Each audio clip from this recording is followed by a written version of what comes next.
Oke.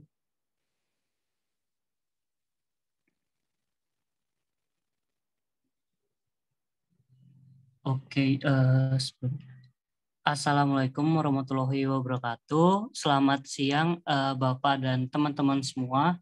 Pada kesempatan kali ini, kami dari kelompok 2 izin mempresentasikan hasil dari diskusi kelompok 2 yang berjudul Pengolahan Penyakit Tanaman dengan Peraturan dan Kultur Teknik. Anggota kelompok 2. Untuk dosen mata kuliah Teknologi Pengolahan Penyakit pada mata kuliah kali ini yaitu Pak Danar Wicaksono, SP, MSc. Untuk anggota kelompoknya sendiri, yang pertama ada Hortan Gideon Sitorus dengan NIM 134-2032. Kemudian yang kedua ada Beni Irawan dengan NIM 134-2037. Yang ketiga ada Andida Pitari Andika Putri dengan NIM 134-2039. Yang keempat ada Randy Ardiansyah dengan NIM 134-2044. Yang kelima ada Manuel Aurelio dengan NIM 134-2050. Dan yang keenam ada Muhammad Said Al-Hakim dengan NIM 134-2057.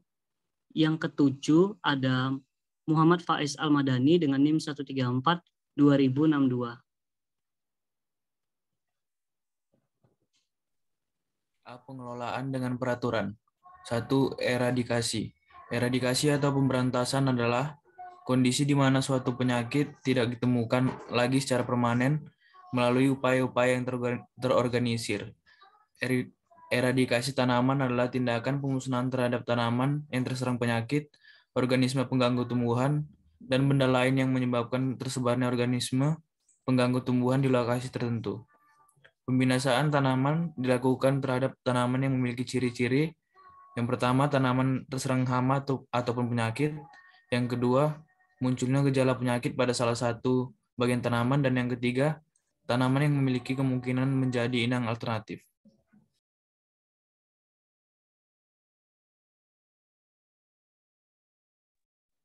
Karantina tanaman.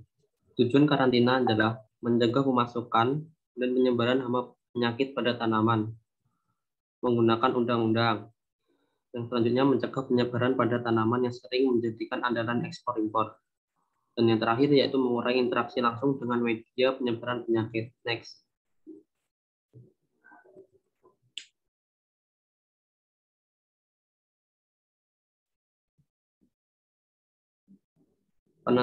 Penentuan karantina suatu penyakit tanaman didasarkan berfungsi untuk mengetahui penyakit tanaman ini bersifat apa dan cara atau media penyebarannya untuk mempermudah penentuan jenis karantina serta lamanya karantina yang dilakukan.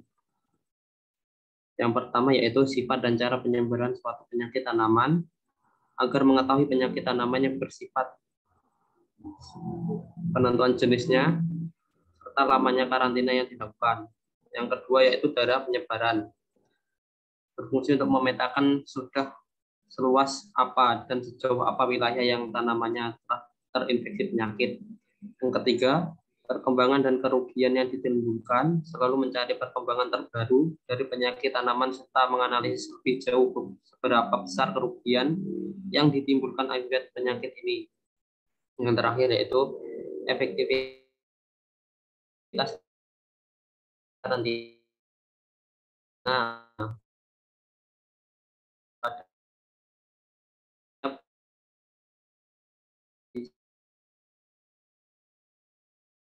ulang mengetahui efektivitas tindakan karantina.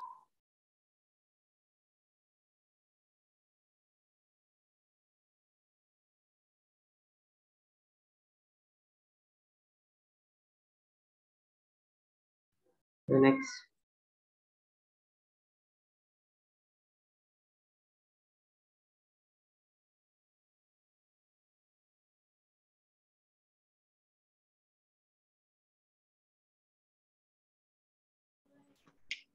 B. Pengelolaan secara kultur teknik. 1. Penggunaan tanah yang sehat. Proses penanaman tanaman dilakukan menggunakan tanah yang baru. Melakukan proses penggiliran tanaman untuk menghindari ledakan serangan hama penyakit yang menimbulkan kerugian besar. melakukan sanitasi atau menghilangkan sumber infeksi seperti sanitasi terhadap sisa tanaman yang sakit berupa sisa-sisa akar yang masih tertanam dalam tanah, serta penggunaan kompos yang bebas patogen.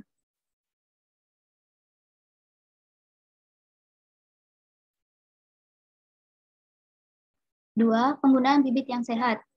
Pemanasan benih dilakukan untuk menekan pertumbuhan patogen benih tanpa mengubah gaya kecambahan benih.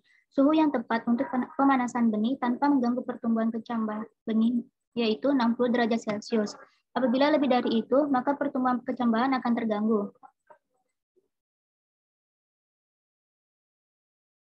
Penyimpanan benih bertujuan untuk menjaga biji agar tetap dalam keadaan baik atau viabilitas dan vigor tinggi, melindungi biji dari serangan hama dan jamur, dan mencukupi persediaan biji selama musim berbuah apabila tidak dapat mencukupi kebutuhan.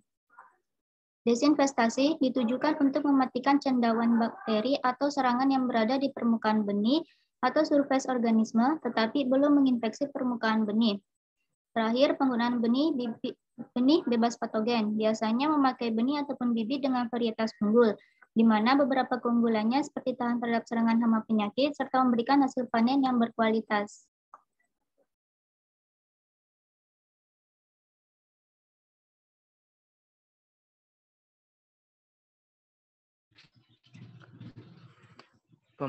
Pemeliharaan tanaman.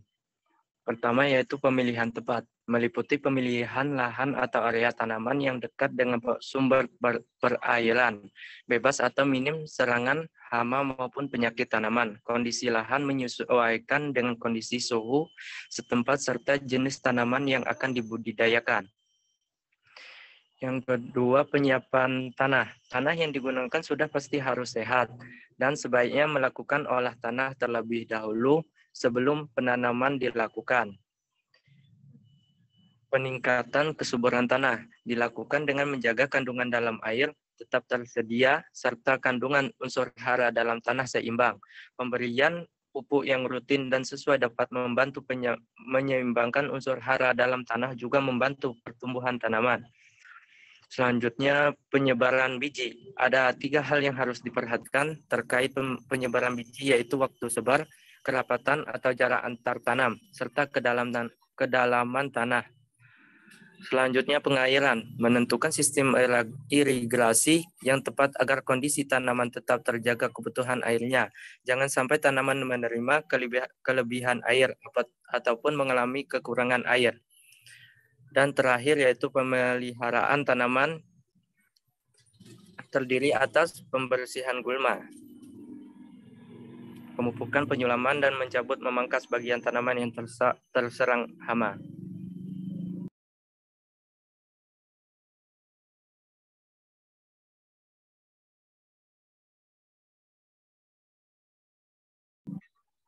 Next.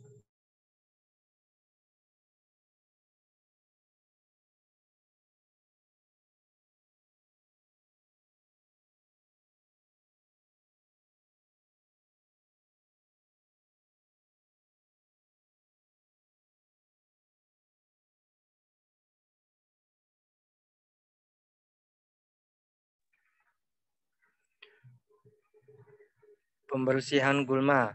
Pembersihan gulma, pemeliharaan tanaman terdiri atas pembersihan gulma. Pembersihan gulma atau tanaman pengganggu di sekitar tanaman sangat penting dilakukan. Dan yang kedua, pemupukan. Pemupukan tanaman ditujukan untuk meningkatkan dan mempercepat penyulaman. Penyulaman adalah kegiatan mengganti tanaman yang mati, rusak, atau tidak sehat dengan menggunakan bibit baru. Penyulaman dapat dilakukan 1-3 bulan setelah penanaman. Dan yang terakhir, mencabut atau memangkas bagian tanaman yang terserang hama penyakit. Tujuannya untuk meminimalisir perkembangan serangan hama sebelum tanaman lain ikut terjangkit atau terinfeksi secara keseluruhan.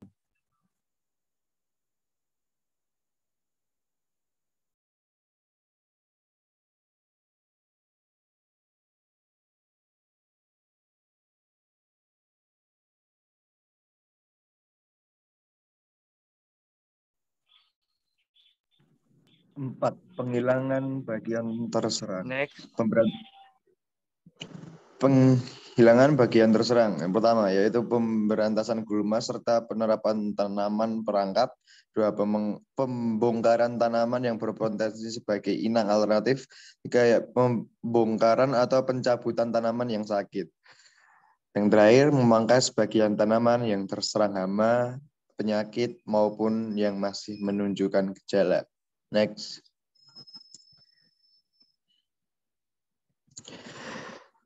Pengelolaan dengan tanam tahan. Pertama, pemakaian kultivar atau tanaman tahan. 2. Syarat-syarat ketahanan.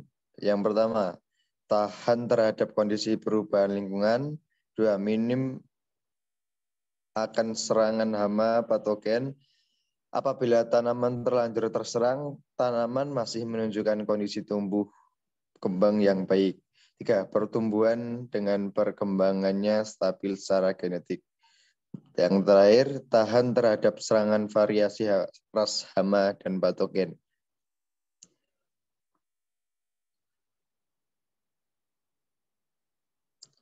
Sekian presentasi dari kelompok 2. Mohon maaf jika banyak kesalahan. Sekian dari saya, Muhammad Faisal Madani dan teman-teman. Assalamualaikum warahmatullahi wabarakatuh. Terima kasih.